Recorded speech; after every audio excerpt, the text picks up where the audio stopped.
What's going on, guys? This is Miyasin. Welcome to my KSHATRI-LA deck profile. Again, I probably butchered the pronunciation, but I'm not Chinese. It's not my fault. So yeah, before this video starts, make sure you like and subscribe. Check me out on Twitch and Instagram. If this video can get to 1,000 likes, again, as always, I'm gonna make a sexy live stream on this deck.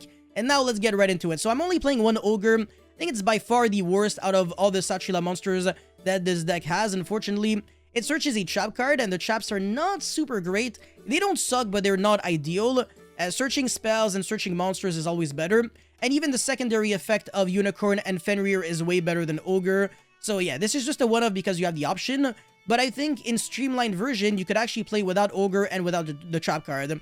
So this is kind of like extra fluff that you can definitely live without. Anyways, for the other monsters, I'm on triple Unicorn, triple Fenrir. These cards are just way too good. Unicorn is the one-card starter, so if you only have Unicorn, you can end on Shangri-La, which summons Fenrir on your opponent's standby phase, or Unicorn, and also a Rise Heart. So that's actually just a huge board with one single card.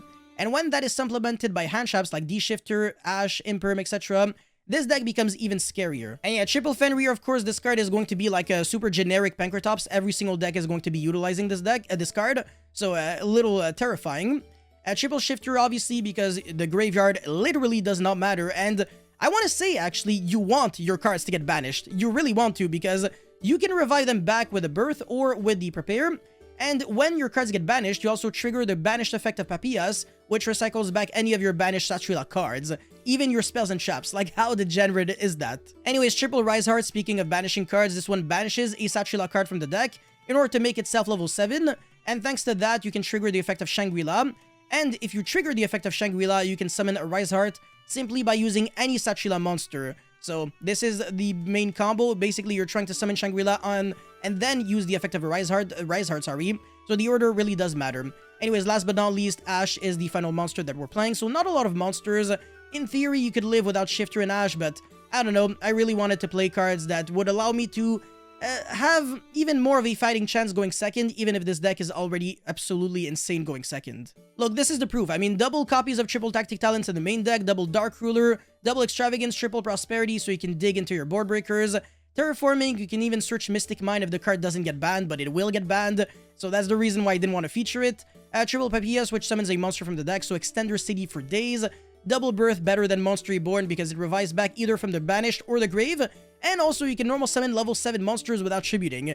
Any level 7 monsters, not just your KSHATRI-LAs. So technically, you could like normal summon, I think, Apex Avian, just like that. That's actually kind of absurd. And yeah, D-Fisher because, I don't know, we were always trying to play around Jewel and Logbird, Effect Veiler, etc. If you draw D-Fisher or D-Shifter with your Unicorn or whatever, you know for a fact that you're not going to be eating any hand traps outside of like Ash and Imperm. Those are like the only hand traps really that can be utilized under Shifter and Fisher. And yeah, 3, Prime Planet Pyresos. I don't even know the card, who cares? Basically, the KSHATRI-LA Planet Field Spell. Whatever, it's like the same thing with the Tier Elements Field Spell. Nobody knows the name, people just call it the Tier Field Spell, who cares? And yeah, triple Imperm, very good card under, I mean, it's just like one of the best hand traps in the game, honestly. It's like not once per turn, it doesn't turn on triple Tactic Talents or Call by the Grave. You can still use it under Shifter, unlike Effect Veiler, etc. And finally, the Prepare. So 40 card main deck. You're never trying to play more than 40 because this deck is a mid-range deck. Very similar to like Flunderies, Exorcister, Sword Soul, etc. Although the playstyle is a little more similar to like, not really Sword Soul, but kind of, because the monsters are very big and it still has some aggressive combos. It can still special summon a lot and kill your opponent in one turn. Something that I believe Flunderies kind of struggles with because it's a little more slow-paced in how it plays and kind of relies a little more on Floodgates. This deck, on the other hand, has no problem playing aggressively or defensively. And the extra deck is very toolboxy, although, even though this deck only plays Xyz monsters, it really doesn't matter if you get D-Bared for Xyz because, I mean, you can definitely just pass turn on KSHATRI-LA, Unicorn, and Fenrir, and that's actually just fantastic. So yeah, you can really get D-Buried and it doesn't matter at all. We are on double Zeus because why not? We're playing a Prosperity and Extravagance. So banishing cards equals you want to play more copies of the cards that you want to have access to. Triple Rise Heart and triple Shangri-La. So these are the monsters that you're actually summoning it very often. And some kind of troll cards that I don't think you're going to be summoning too often. A Big Guy, Red Ice Flare, Metal Dragon. I guess sometimes if your opponent has like 500 life points, when you attack after with like all your KSHATRI-LA monsters, main phase 2 you summon Red Ice Flare Metal, and your opponent is basically just dead.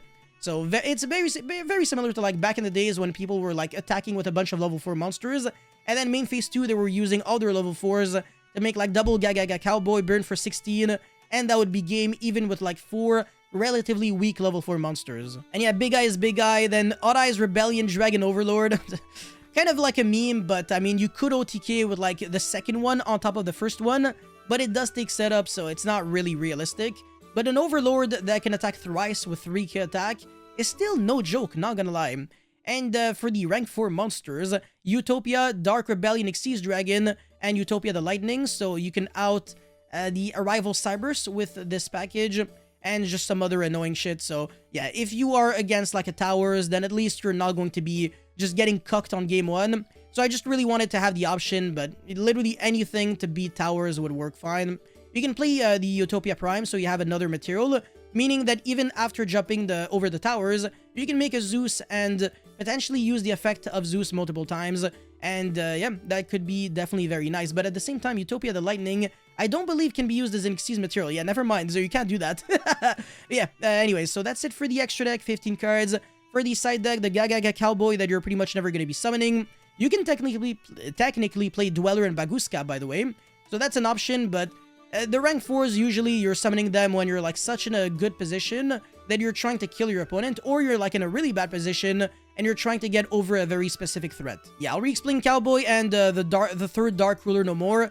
I wanted this deck to not have too many bricks when I'm going first, so I wanted to diversify between 2 Dark Rulers and 2 copies of Triple Tactic Talents, especially since in this deck you're going to be seeing Dark Ruler very often thanks to the pod cards, because you can dig your deck like crazy, and you can also deck thin like crazy before using Prosperity, for example, because you have so many search cards. Like one single card can search you like 5 cards, if not more. Like the Unicorn searches a card that summons a monster, that searches another card, that searches a monster, that banishes a monster in order to do even more things.